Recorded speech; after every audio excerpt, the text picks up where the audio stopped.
Great, so thank you so much for everyone for coming this evening.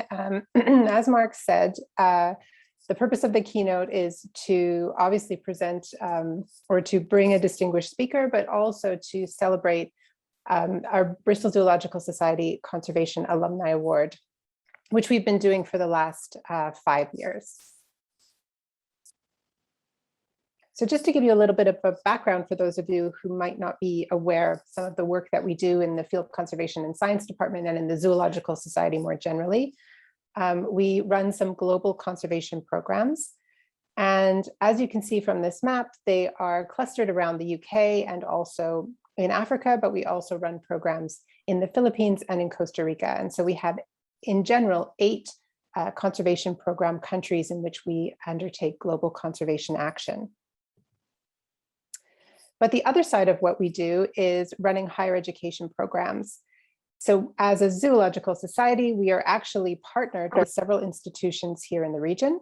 We're considered an affiliated institution of the University of the West of England, referred to as UE Bristol, an associated institution of the University of Bristol, and a delivery partner of SGS College, which is a college local here to Bristol. And those courses are validated by the University of Gloucestershire. And you can see some of the activities that our students get up to here, some more lab-based activities and some more field-based activities. What's interesting about the model we have here at the Society is it has this integration of higher education and field conservation, both of which are led and undertaken in the whole or in the main by a team of lecturers that sit in my department. So our higher education programs are largely conservation based, and most of our field conservation work is actually led by lecturers who are teaching. And the wonderful thing about that is it's very enriching for a lot of our students to be learning from conservation practitioners on a day-to-day basis. And you can see here a range of courses that we teach. So we have 6-degree programs with these partners. Some of them are foundation degrees, which are 2-year degrees here in the UK. We have some bachelor degrees and then some master's degrees as well. Just to give you an idea of some of the outputs of this part of the society, to give you an example from 2020, we had over 65 undergraduate and postgraduate student research projects supervised by people across the society. The staff within the society have published over 116 research publications just in the last 5 years. And this year alone, we have over 380 students across our HE programs attending our courses on site. So we're quite an active, almost like a mini campus for our students that come to study with us. And a few years ago, 5 years ago, we decided it would be great to actually follow up with our students and see how they were making an impact for conservation. And that was sort of the birth of the idea of the Bristol Zoological Society Conservation Alumni Award. So it's awarded each year to a graduate of one of our programs who's gone on to make an impact for wildlife conservation. So we first awarded that in 2017, and this will be our 5th awardee that we will showcase tonight. And you can see the names of some of our previous awardees, and what they've gone on to do range from working very closely with the Gloucestershire Wildlife Trust on white-clawed crayfish field conservation work and raising funds for that particular type of conservation action, to starting community gardens here in Bristol. So really a wide range of activities. So I'm very pleased to announce tonight our 2021 Bristol Zoological Society Conservation Alumni Award winner. That is Mafalda Navas. So Mafalda was a MSc Advanced Wildlife Conservation and Practice student. This is a top master's degree that we have with UE Bristol. She was originally from Portugal, and she was a student with us in 2018. And her master's project, supervised actually by Mark, was on the perceptions and support for sea turtle conservation. It was a case study looking at 3 socio-professional or stakeholder type groups on Principe Island. And it used semi-structured interviews and questionnaires to study the concern for sea turtles and their conservation, as well as the perceived impact and support of 3 stakeholder groups that are directly impacted by sea turtle conservation strategies on the island. And her results showed that the perceived benefits of participation in things like awareness raising activities were related to higher support for conservation, highlighting the need to evaluate and prioritize measures that better engage local communities in conservation work that's happening on the island. So really important work to be able to further implement conservation action in the island. Since her time with us, Mafalda has worked on sea turtles, on sharks, as well as cetacean and marine research and conservation. And this career path has taken her to places like Cape Verde, Namibia, the United Arab Emirates, the Azores, and Sao Tome and Principe, where she is at the moment. So she lives on the island of Principe now, where she's working with Fauna and Flora International on a project called Establishing a Network of Marine Protected Areas across Sao Tome and Principe through a co-management approach. And when we asked Mafalda what motivates her to work in conservation, she said, personally, I want to pass on and engage others in my passion. Professionally, I want to use and develop my skills to create and manage programs that enhance environmental knowledge, attitudes, and values, and build skills that prepare individuals and communities to collaboratively undertake positive environmental action. And this is exactly the kind of attitude and ethos that we're really proud to see coming through in our students who graduate from our programs. Now, unfortunately, Mafalda couldn't join us this evening online, but we'd still like to pass on our congratulations to her, especially on her dedication to conservation. And we're very proud to have her as our 2021 Conservation Alumni Award winner. So I'm sure if she were here, or if we were in person, we'd be able to give her a round of applause, but it's a bit difficult when we're online. So I'm just going to stop sharing at the moment and hand it back to Mark. Thanks, Grania. That's fantastic. That's really wonderful. Okay, so there was one other piece of housekeeping that I forgot to mention. When the presentation is being shared, it's useful to click small active speaker view, which just means that the participants will be out of the way of the presentation. So I would like to invite Dr. Simon Stewart to give our Keynote Conservation Lecture. I'll just give you a brief introduction if that's okay. Simon is the former chair of the Iucn Species Survival Commission, is the Chief Scientific Advisor to Synchronicity Earth, and currently is the Executive Director of A Rocha International for community-based conservation. Simon, it's a great pleasure to have you speaking this evening. Thank you, Mark, and thank you, Grania. Now I'm going to try and see if I can share my screen. Let's hope this works. Can you hear me? Yes, you're coming through fine.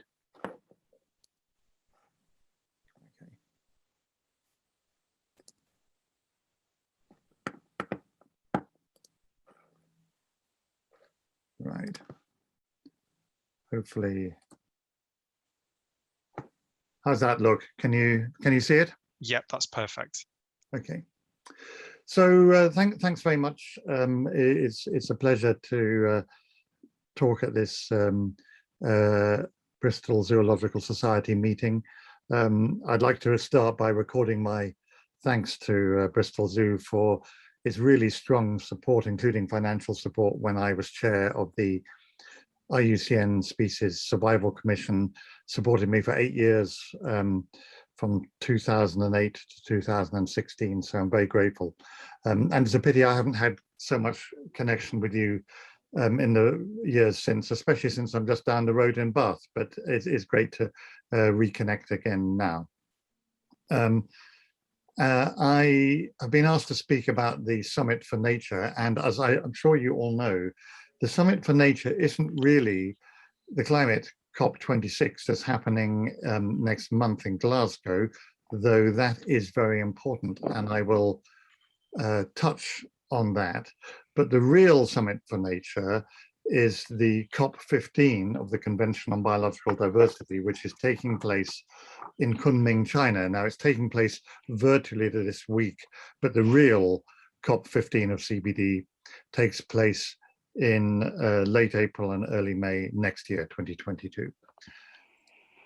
Now, our lives have been dominated by this wretched pandemic, and we all know people who have suffered terribly in it. You may be familiar with these waves. So we've had a pandemic, but that's nothing compared with the economic consequences and recession that follows, which is nothing compared with climate change, which is nothing compared with the biodiversity loss that is happening. And so what I'm trying to do in this talk is not to minimize either the pandemic or economic difficulties or climate change, but to try and get much more focus on biodiversity collapse.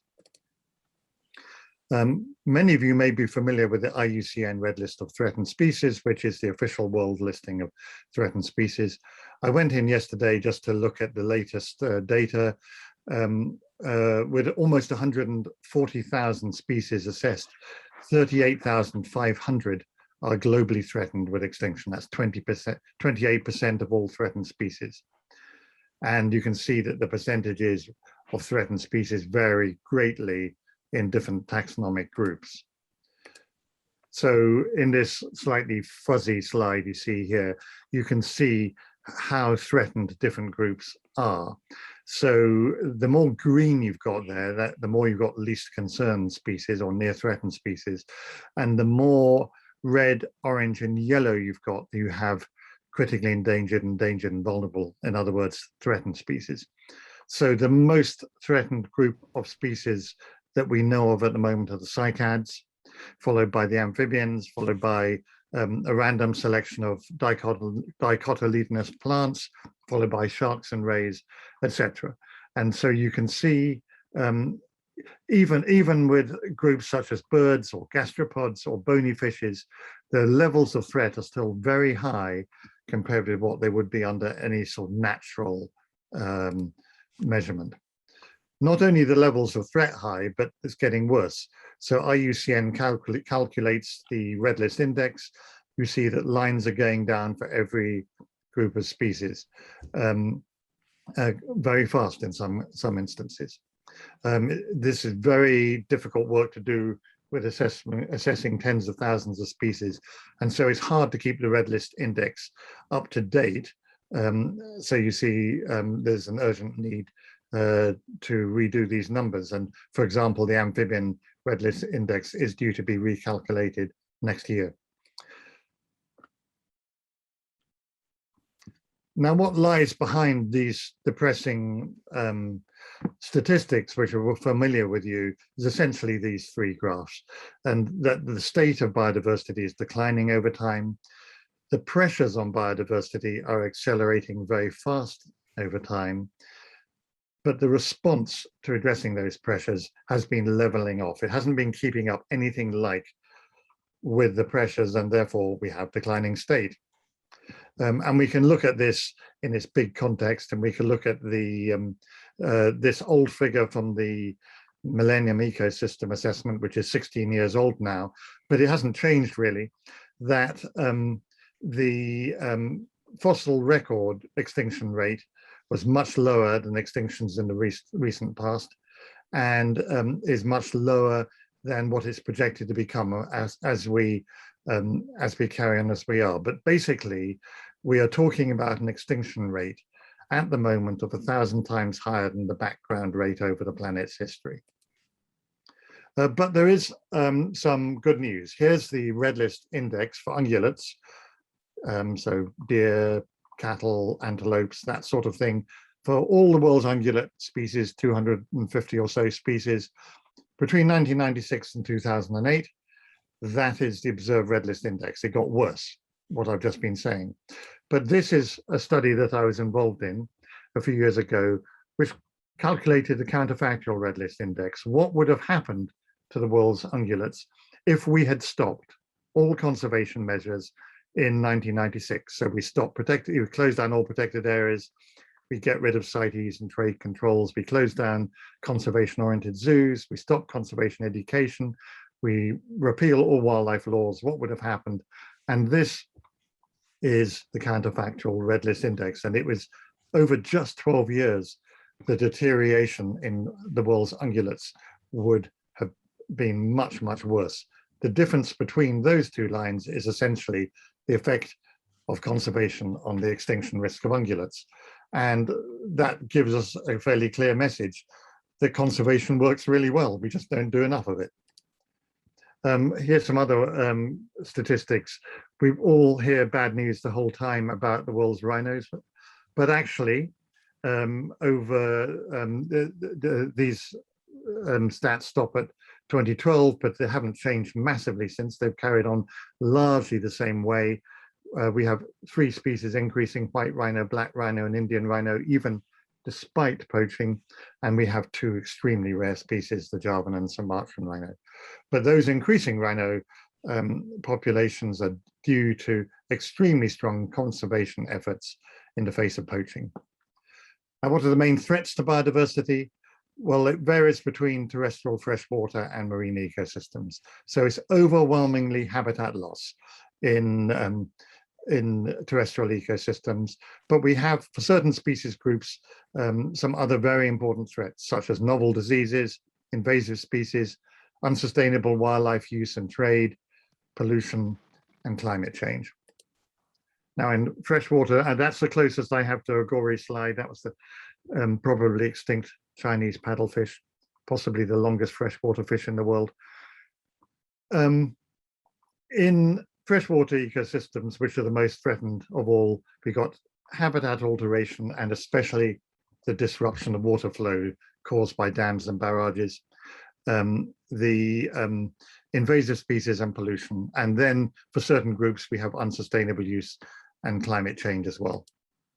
And then in marine ecosystems, overwhelmingly overfishing and non-selective bottom trawling, which itself destroys habitats, is the biggest threat, together with ocean warming and acidification. And then we have new threats such as deep sea mining and plastics.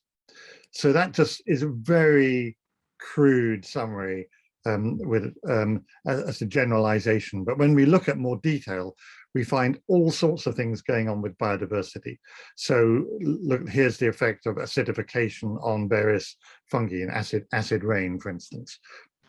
So it's not just a question of conserving the fungi, the habitats for fungi, but they're affected by threats that originate from far away, such as acid rain. Emerging diseases have become a growing concern for many species groups. Perhaps the best documented is the fungal disease Chytridiomycosis, which has devastated populations of hundreds of amphibian species since 1970. And here you see an extinct gastric brooding frog. There were 2 species. They brooded their young in their stomachs, and that disappeared because of this disease. Amphibians have had their own private pandemic for several decades. The growth of fishing pressure, it's absolutely massive. The more oranges and reds in this, compare 1950 to 2000 from the WWF Living Planet report. So that just, and especially in the Asian region and around South America, you can see how things have seriously deteriorated. Coral bleaching, a direct climate impact due to the warming of the oceans, and this is why corals are decreasing so seriously on the Red List Index, and this is one of the most serious biodiversity threats we're facing at the moment.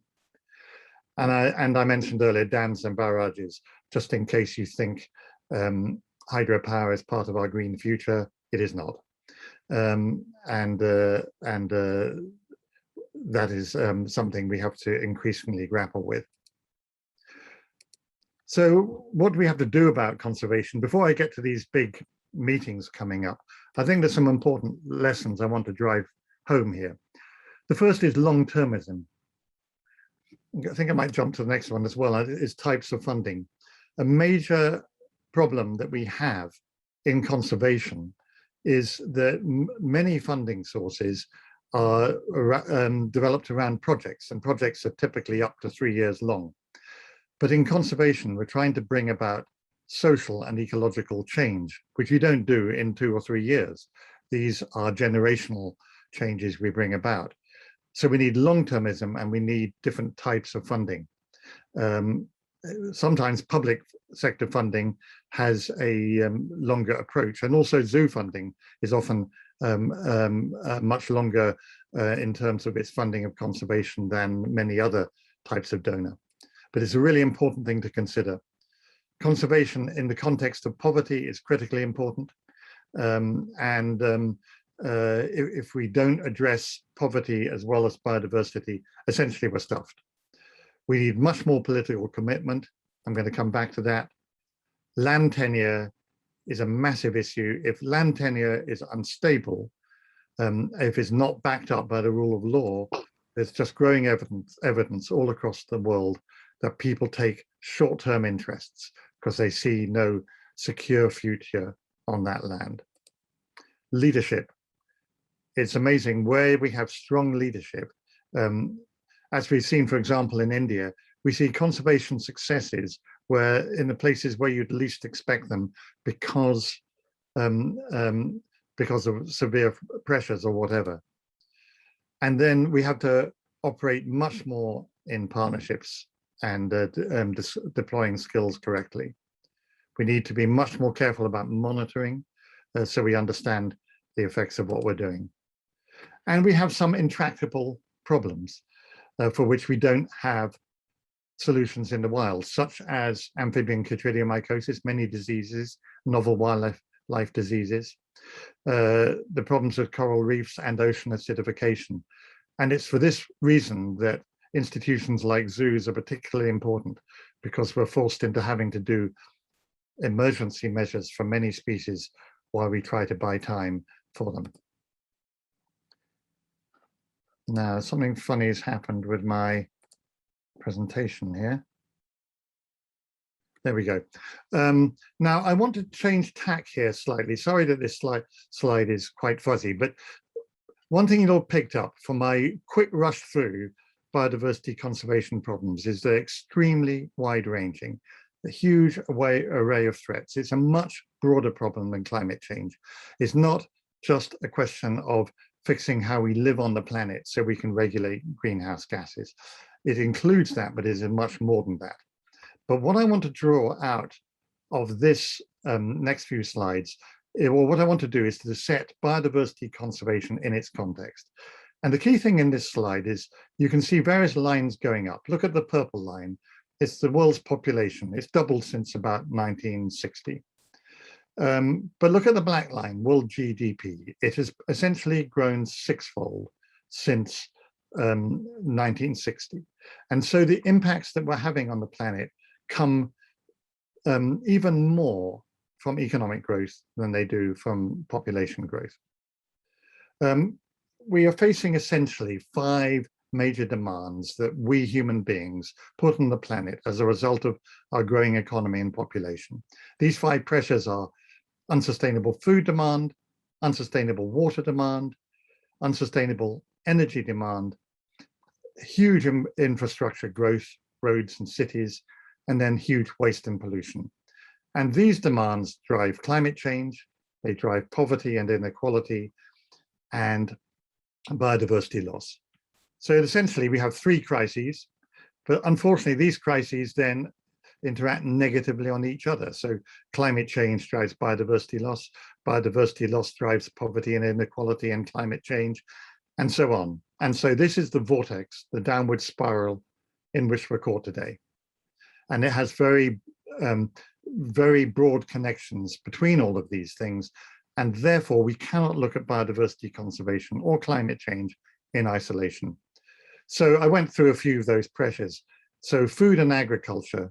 So food drives 26% of greenhouse gas emissions. 50% of globally habitable land is agriculture, which is staggering. You know, we're using 50% of habitable land to feed ourselves. 70% of freshwater withdrawals are for food production, etc., etc. I'm just racing through these slides. I'm happy to share the PDF with the Bristol Zoo if you want to get it afterwards. I mentioned the water. Look at the fragmentation of rivers that's happened mostly since 1950.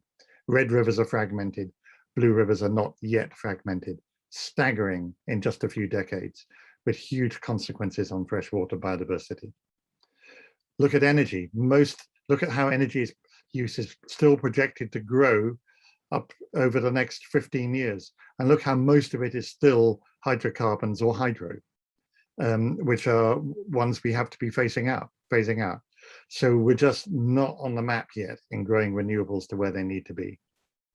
And I was talking about infrastructure growth and habitat fragment.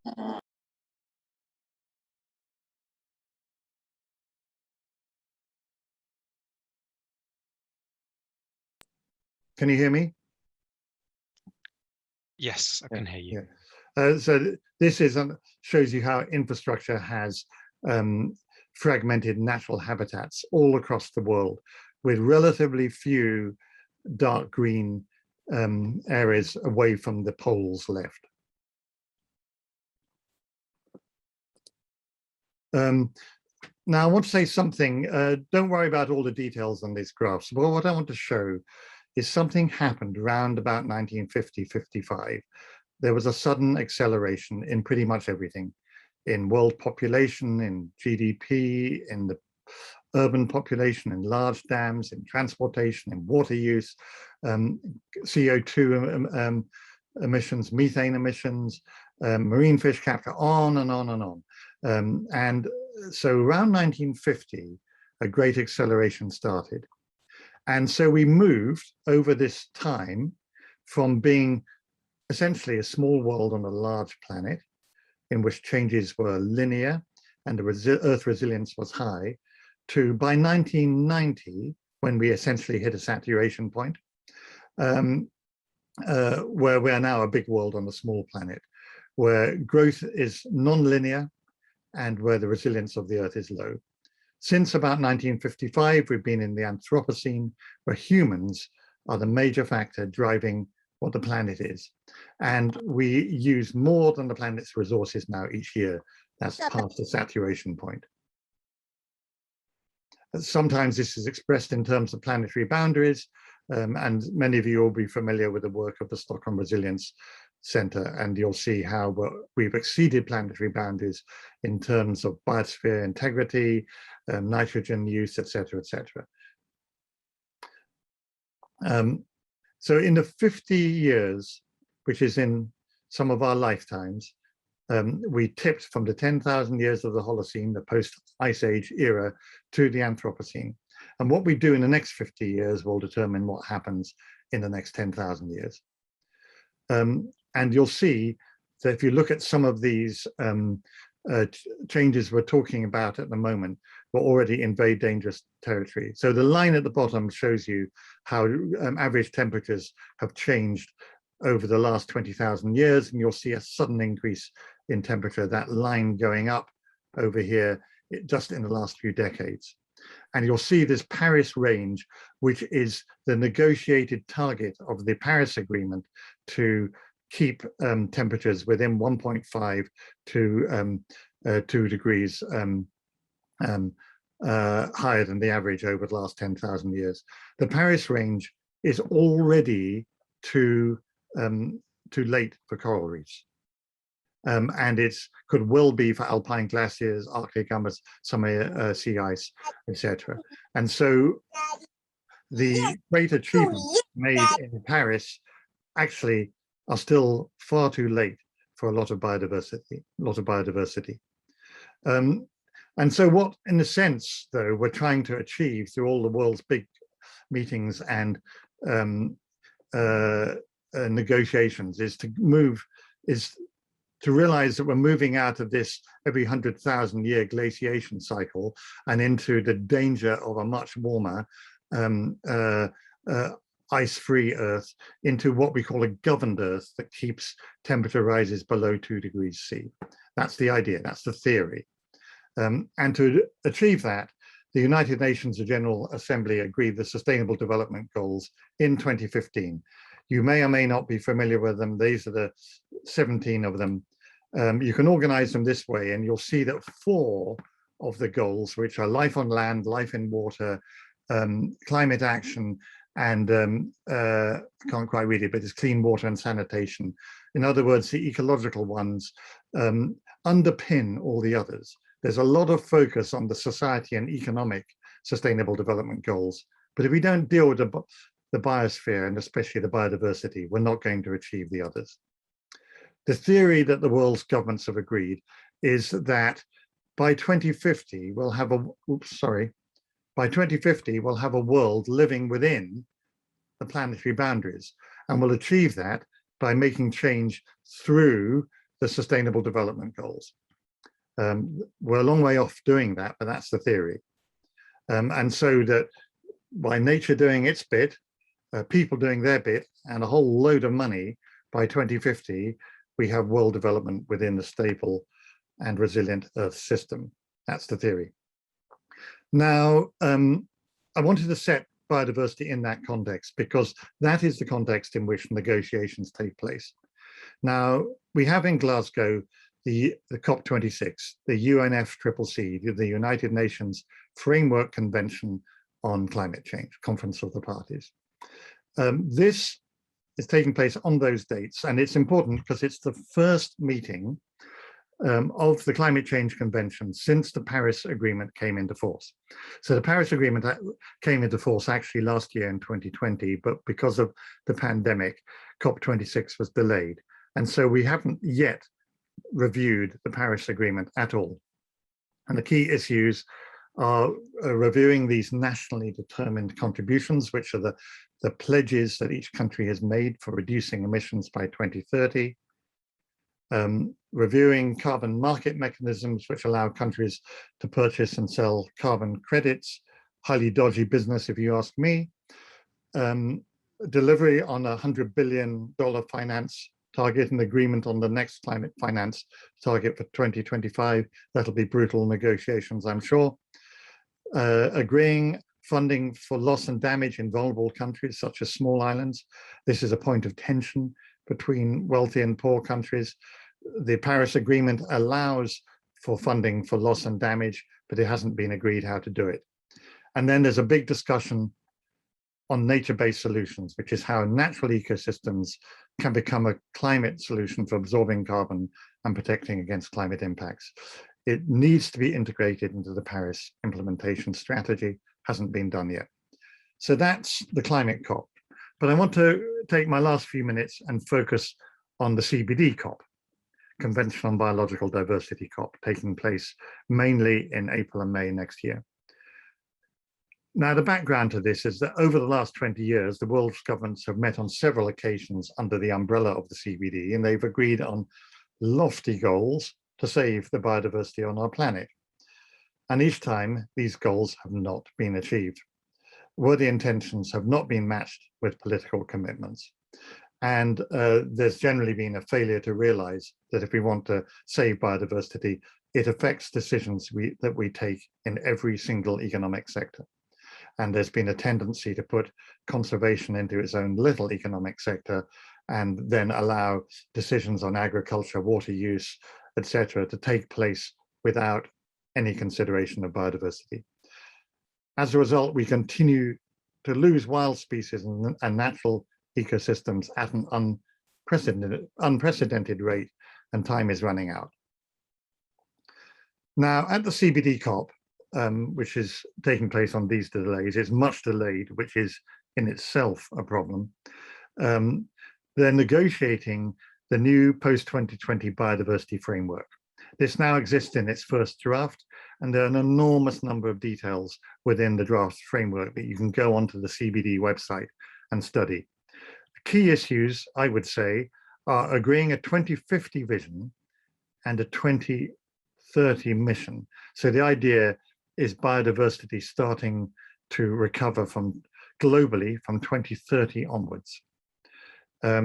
They're deciding on the 2030 targets for stopping extinctions, how much of the Earth's surface to protect, safeguarding genetic diversity, and many other things. Deciding how to measure and enhance nature's benefits to humanity and how these benefits will be shared equitably across peoples. And agreeing funding and other support from the wealthier countries to the poorer ones, which is always very controversial in these negotiations. So at a very high level, that is what's being discussed. In the framework, the draft framework, there's this suggested vision. By 2050, biodiversity is valued, conserved, restored, and wisely used, maintaining ecosystem services and sustaining a healthy planet and delivering benefits essential for all people. And as a mission, suggested mission, to take urgent action across society to conserve and sustainably use biodiversity and ensure the fair and equitable sharing of benefits from the use of genetic resources to put biodiversity on a path to recovery by 2030 for the benefit of planet and people. And then under this, the goals related to conservation, enhancing benefits, equitable sharing of benefits and resourcing, and under those 21 targets.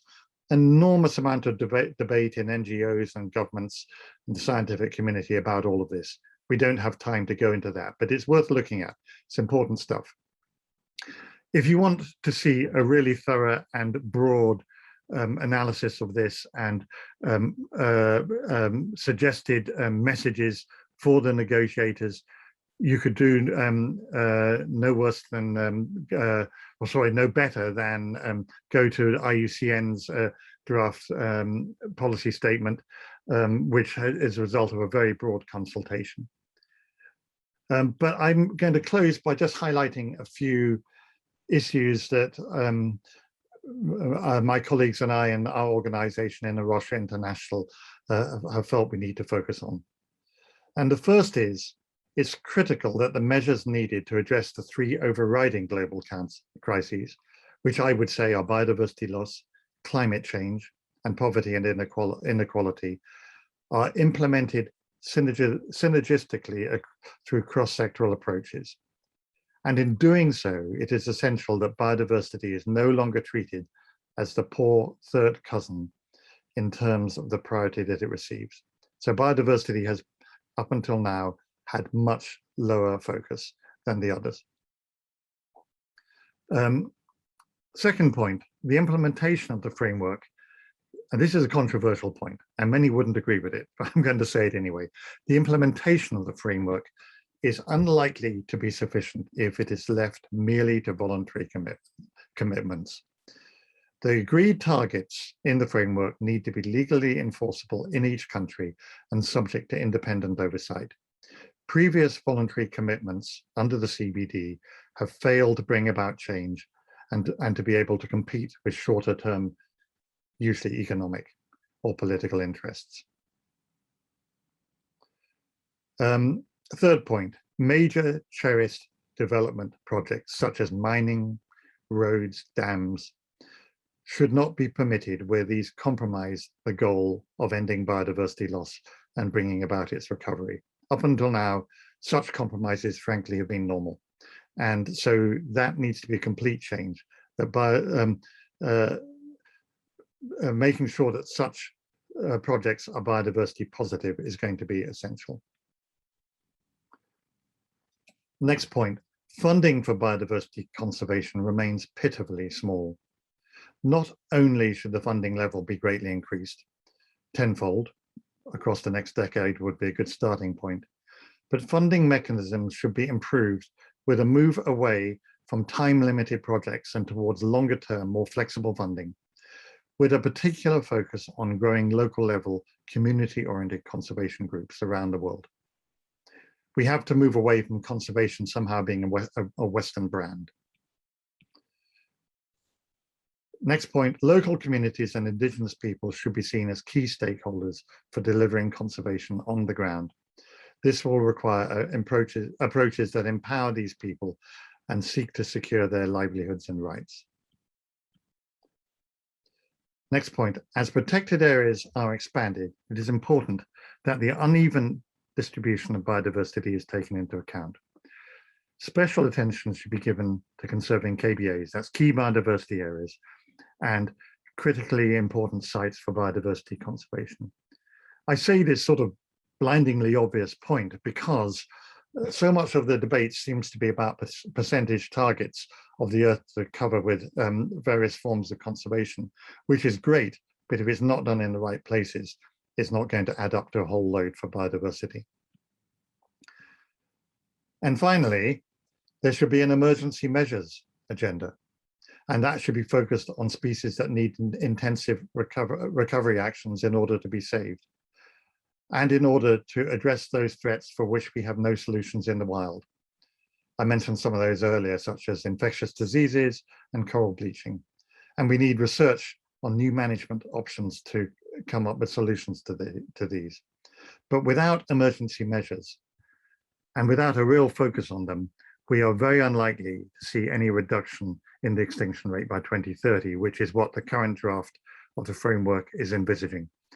And to implement emergency measures, we are pretty much dependent on those institutions that specialize in ex situ conservation: zoos, aquaria, and botanic gardens. And under what can we do? I've just got a point to do with zoos, in addition to what I've just said, and that is zoos have a huge potential to mobilize mainstream public opinion and public support for the greater ambition in the negotiations. Very often the people going to zoos are sort of more mainstream than the radicals out campaigning on the streets, and the governments and negotiators need to know that the public will not stand for what's happened in the past. Otherwise, it's going to be hard to get the level of ambition we need in CBD COP15. Now that's a massive race through, and I hope I haven't lost you all, but I'm going to stop sharing and pass back, I think, to Mark.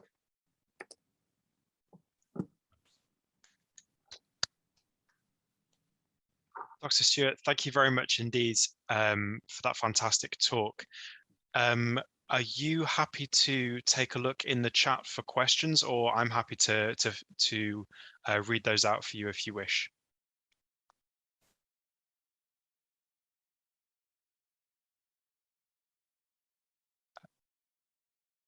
Simon, would you like me Sorry, to? I had wouldn't unmute. Well, look, there's just one question in the chat at the moment from Kat Jones. Hello, Kat. What would enforcing national commitments look like? I think it would require national level legislation, and I think it would require some agreement on the standards, minimum standards that would require.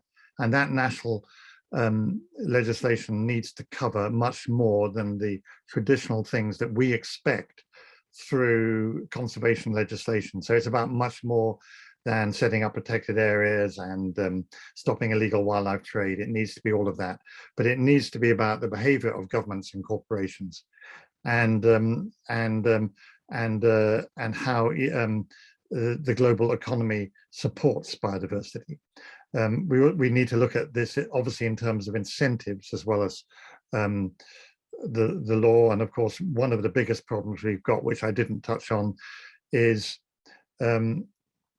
one reason why it's going to cost so much to save biodiversity is because we're spending much more already on destroying biodiversity.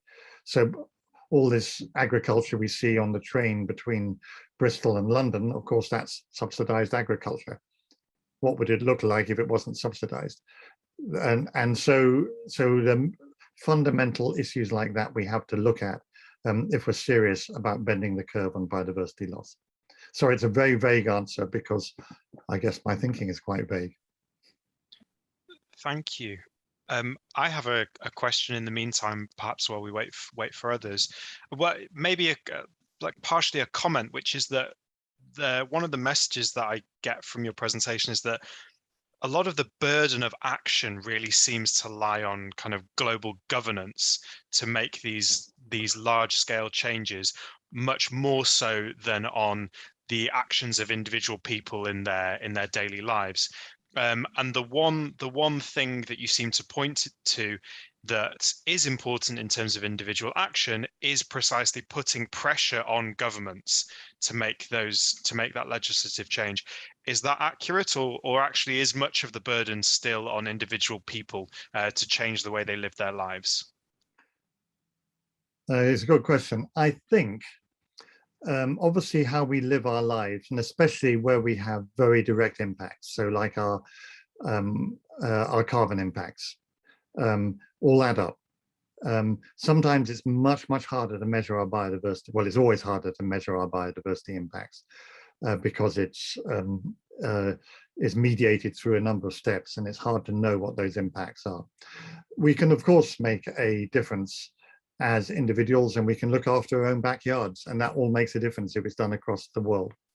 However, I would say that governments have a very major role to play in, how would I say, creating the incentives where people can have more impact. And quite often, there's a feeling of helplessness by people. But if people could do more, and we've already seen this perhaps more in the climate area, incentives to insulate your roof, that sort of stuff, always helps. But it'd be worth being creative and thinking about how can biodiversity conservation action be incentivized by government at the individual level. I asked that question without thinking of the answer, so I hope somebody else will do that.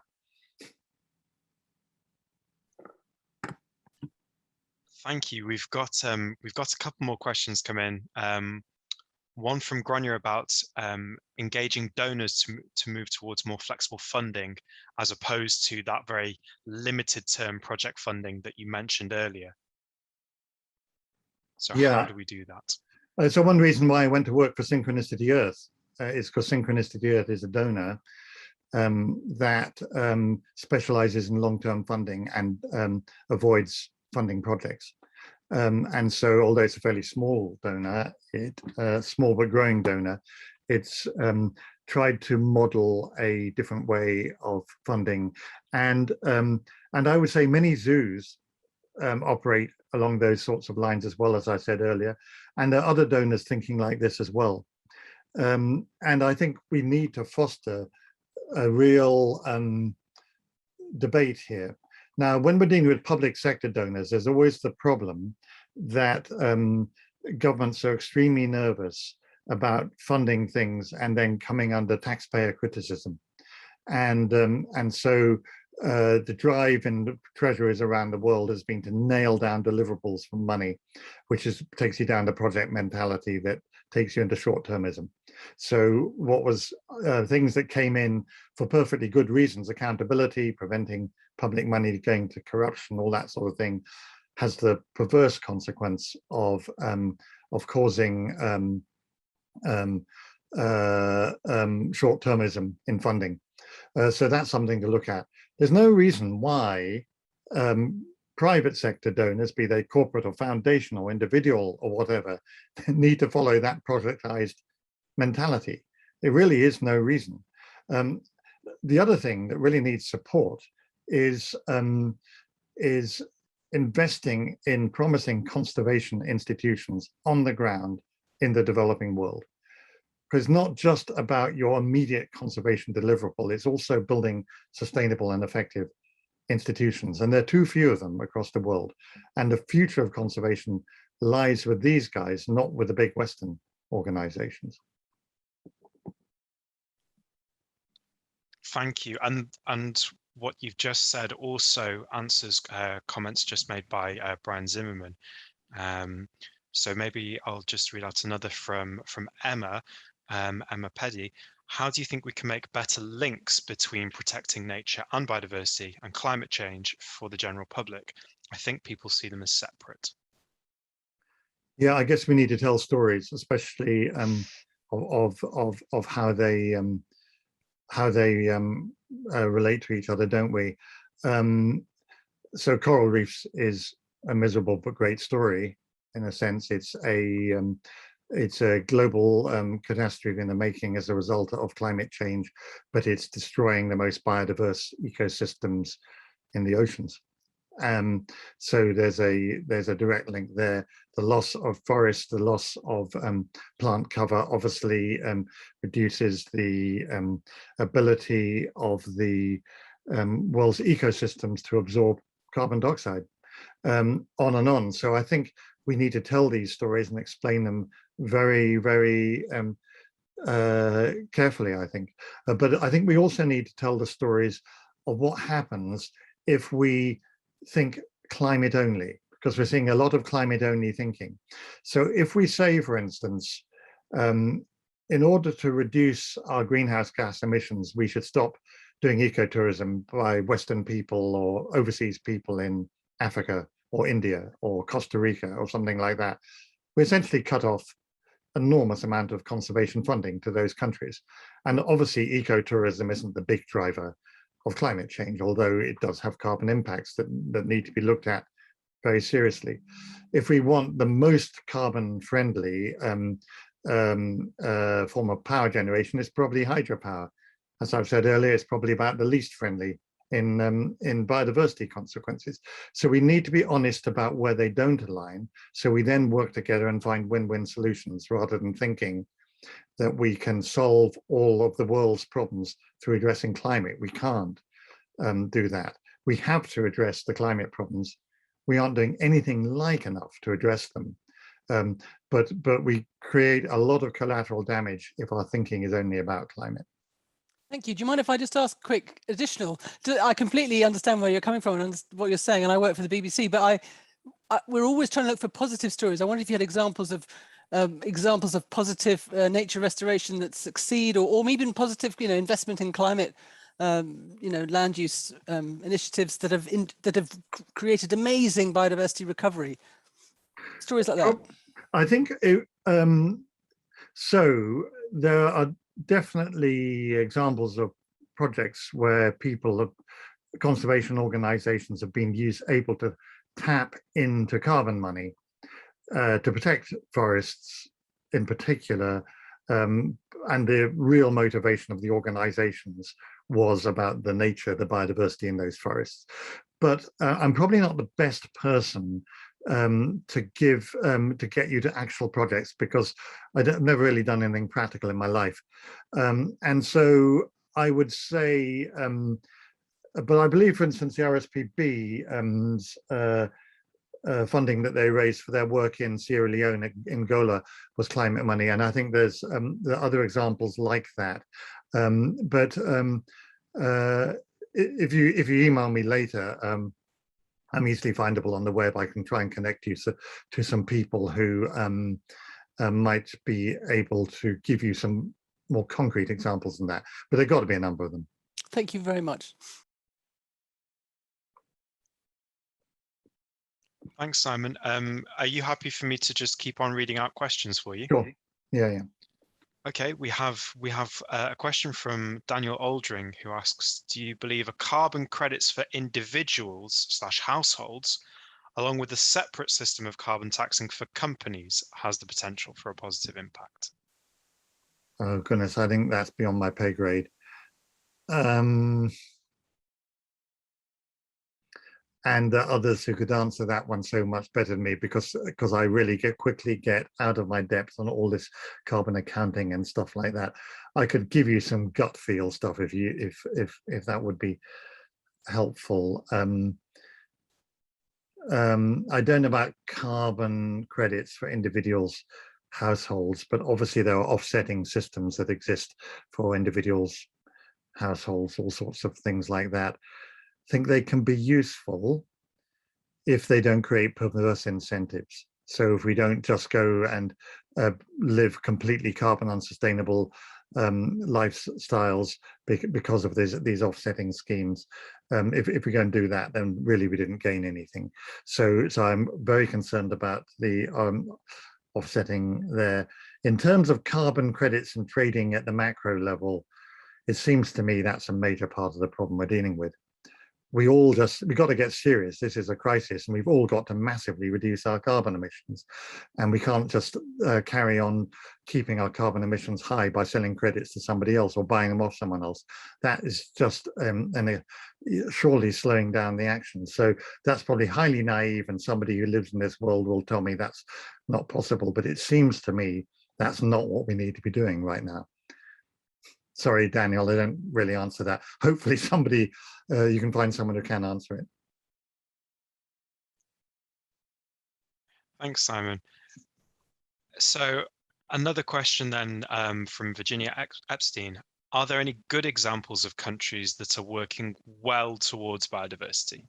Yes, there are. I mean, obviously, everyone needs to do more, but there are. I mean, Costa Rica is frequently and correctly touted as an example, huge example. Of course, the ecotourism is the largest economic sector in Costa Rica, and that creates a massive incentive. But the forest cover, the biodiversity recovery in many parts of Costa Rica is a great example. The Southern African countries, you've seen a lot of wildlife recovery, a lot of really interesting experiments in community-based natural resource management. And earlier I mentioned India, which really surely ought not to be a success. And India has massive conservation problems, but it has to be said that what India has achieved through its protected areas and through its conservation of a whole range of species and ecosystems, given the population pressure and poverty in the country, is extraordinary. And there's been long-term leadership on that. So those are just examples that you see, but of course there are others around the world doing that as well. Thank you, Simon. I'm going to take the bait and ask a question based on something that you mentioned earlier, if that's okay. You said that it's potentially going to be an unpopular thing to say, but that we need binding targets that that have consequences, that are legislated, and so forth. So why do you think that might be unpopular? And what kind of debate needs to happen around that? I think it's unpopular because the governments don't want to do it. And the governments don't want to do it because they sense, possibly correctly, that public opinion would react against the implications of it. That actually we get more regulated in what we're allowed to do. Because in a sense, what we're saying, if we're serious about biodiversity, we can no longer treat it in what the economists call an externality. It's just that stuff out there that we don't factor into our calculations.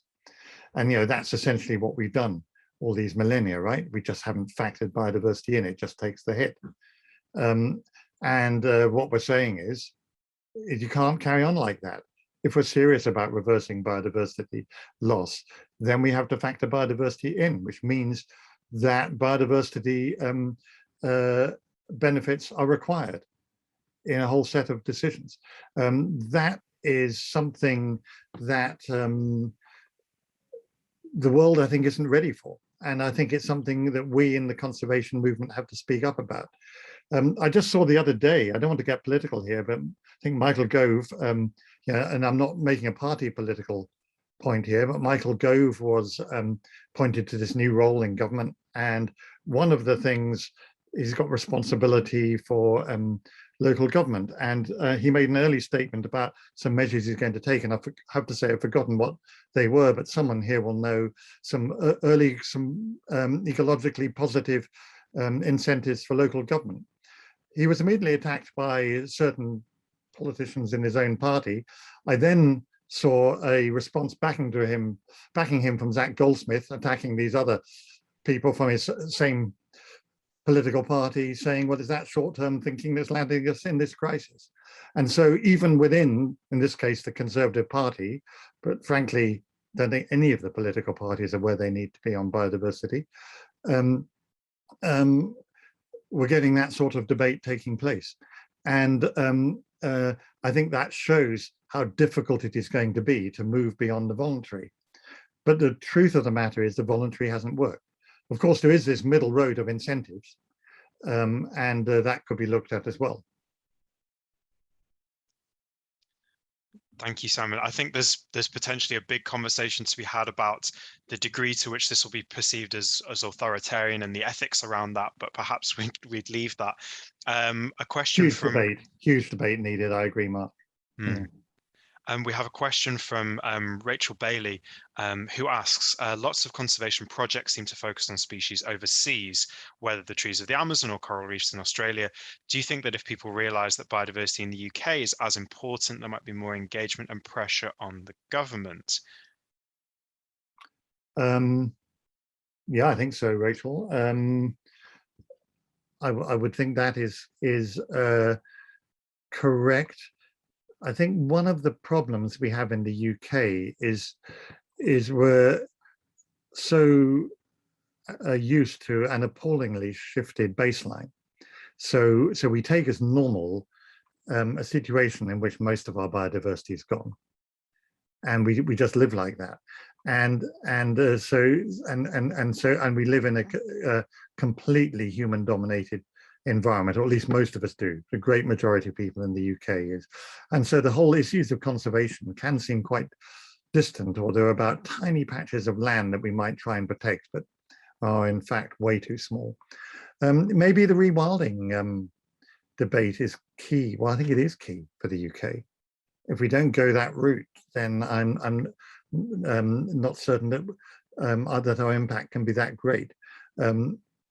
So yeah, I think you make an excellent point, and I think we should never set the demands of looking after our own biodiversity against our responsibility as a wealthier country to support biodiversity conservation elsewhere. We should never set those against each other. That doesn't get us anywhere. Thank you. I'll play devil's advocate for a second, which is to say that earlier on, Simon, you mentioned that, for example, when it comes to creating new protected areas, that we need to focus on key biodiversity areas. So isn't it then appropriate that actually that more of our effort goes to parts of the world where there is higher biodiversity, or where there are more unique, endemic, or threatened species? Yes, I think I generally agree with that, but the purpose of protected areas isn't only about saving threatened and endemic species, though it must include that. It's also about creating a healthy and beautiful environment where people live. So even if people are living, as we frankly are, in southern England, for example, most of us in places of lesser global importance for biodiversity, it's still important that we have a healthy and beautiful and rich environment around us. And also, it's important to conserve natural ecosystems because of the services they deliver, the economic and cultural and spiritual services that they deliver. So yes, I do think there needs to be much more priority on those diverse and unique areas, but not at the expense of having wild nature around us all. As a cop-out? No, it's definitely a good response. We've got a couple more questions. One actually seems to be relating perhaps to rewilding. A question from Bracken: is bringing back native species to the UK a priority to increase biodiversity? Is it a government priority? Well, I think it should be. I've never been very involved in UK government policy internally, I'm afraid, because I've always worked in international conservation, despite having just made comments about Michael Gove and Zach Goldsmith. But what I would say is we have to bring back some of what we've lost if we want functioning and intact ecosystems. And the controversial one, of course, is going to be the top predators that we're missing. And obviously there's an enormous problem in the UK of overabundant middle level predators like foxes and badgers, because we'd have no top predators and things like that. So I think we have to do reconnecting of ecosystems, and I think we have an enormous public discussion needed on rewilding and bringing species back. It's relatively uncontroversial to bring back cranes and great bustards and things like that. It's different when we get to wolves, lynx, and especially bears. So, but I think what's come out of a number of these really insightful questions is we need much more public discussion and listening to one another in an age when we tend to sort of preach at each other rather than listen. and including on things like funding and enforcement and stuff like that, as well as taking difficult ecological decisions. Thank you. Rachel makes an excellent point in reply to my question earlier, that we have temperate rainforests that are important biodiversity and threatened ecosystems.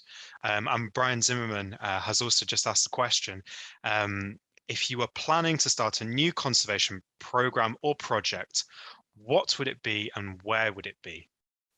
Oh, I don't know, Brian.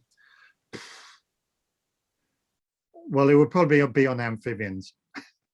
I would think, and I would think I would try and I would consult the Amphibian Survival Alliance to find out from all their member organizations around the world where the biggest gaps are in amphibian conservation effort, where there are promising local NGOs and community groups that might get interested in it and who have nothing, and see if we could invest in them and get it to grow. We've done a number of that.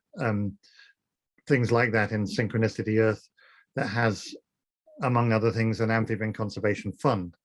I would think I would do something like that. That on its own obviously would be fairly small scale and doesn't on its own fix these macro problems that I've been talking about. But I think the direction of your question was a bit more specific. Thank you, Simon. We don't currently have any more questions from the participants. Is there anything else that you might want to add to kind of round off this discussion? Any kind of take home? Oh, there we go. We just had a big question. Perhaps I'll ask you for take home messages in a second.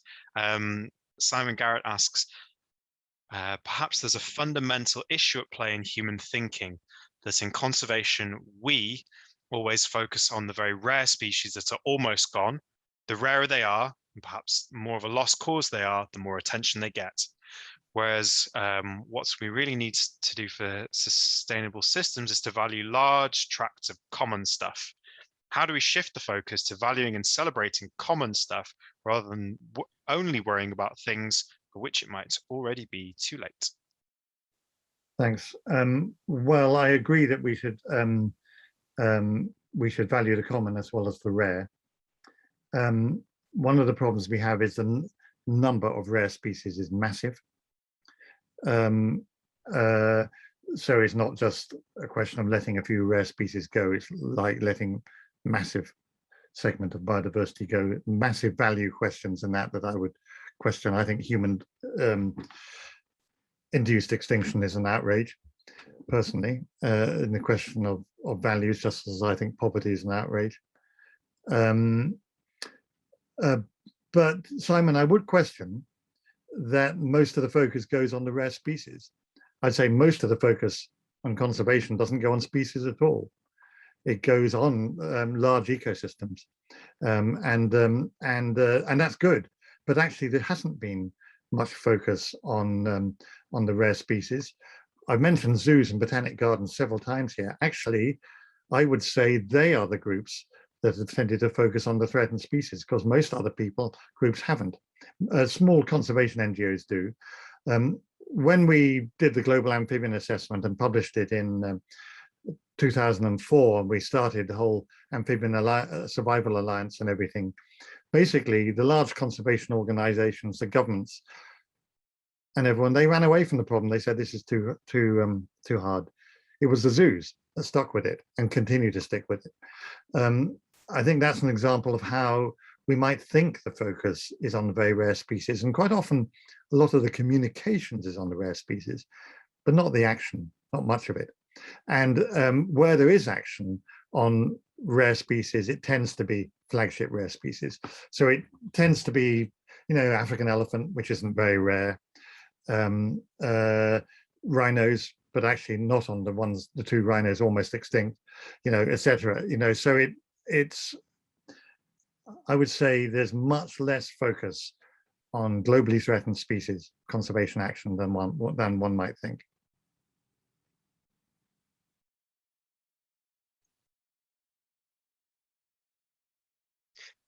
Thank you, Simon, and thank you, Simon, for that great question.